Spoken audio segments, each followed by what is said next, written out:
একটা মানুষ ঠিক কতটা নিকৃষ্ট হলে এরকম ছোট্ট একটা নিষ্পাপ প্রাণীকে এভাবে কষ্ট দেয়। একজন কি করছে, এই বিড়ালটা আনছিল, কার থেকে আনছিল সেটা আমি জানি না। সেই বিড়ালটাকে পোষার জন্য নিয়ে আসছিল তার মায়ের থেকে।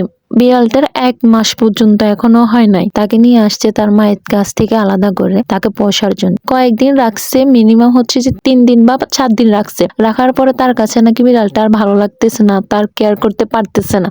এরপরে কি করছে, এই ঠান্ডার মধ্যে, শীতের মধ্যে, কুয়াশার মধ্যে বাইরে ছাড়ি দিছে। তারপরে হচ্ছে যে আরেকটা মানুষ তাকে পাইছে, পাওয়ার পরে সে মানুষও তাকে বাসায় নিয়ে গেছে। নিয়ে যাওয়ার পরে সবাই বলতেছে বিড়ালটা কালো কালো, কালো বিড়াল কেন আনছে, সুন্দর থেকে লাল বিড়াল আনবে। তো ও কালো হয়েছে কি হয়েছে, ওকে কি পোষা যাবে না?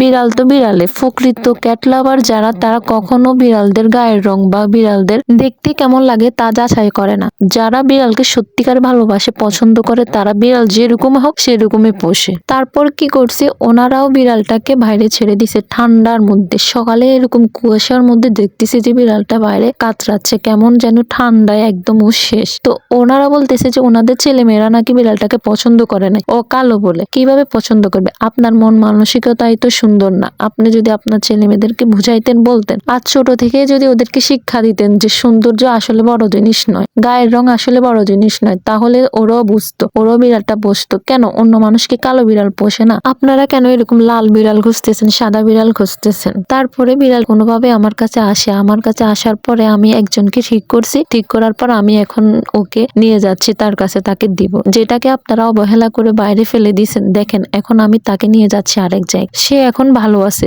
আমি ওদের থেকে আপডেটও নিয়েছি, সে ভালো আছে এবং কি তাকে অনেক সুন্দর করে তাদের বিছানায় রেখেছে। এবার দেখেন যে ওর ভাগ্যটা ঠিক ওকে কোথায় নিয়ে গেছে। আমি বলি ভাই, যদি বিড়াল পুষতে না পারেন বা ওকে রাখতে না পারেন, কেয়ার করতে না পারেন, কি দরকার একটা প্রাণীকে তার মা থেকে আলাদা করে আনার? তার মায়ের থেকে ওকে আলাদা করে আনছেন, ওর এখনো 1 মাসও হয় না, ও ঠিক করে নিজেও খাইতে পারে না, ওর চোখ পর্যন্ত ভালো করে পটে নাই, তার মধ্যে ওকে নিয়ে আসছে, নিয়ে এসে এভাবে অত্যাচার করতেছে। আসলে এগুলা কোনো মানুষের পরিচয় না। আর আমার মনে হয় না যে আপনারা মানুষের কাতারে আপনারা পড়েন না।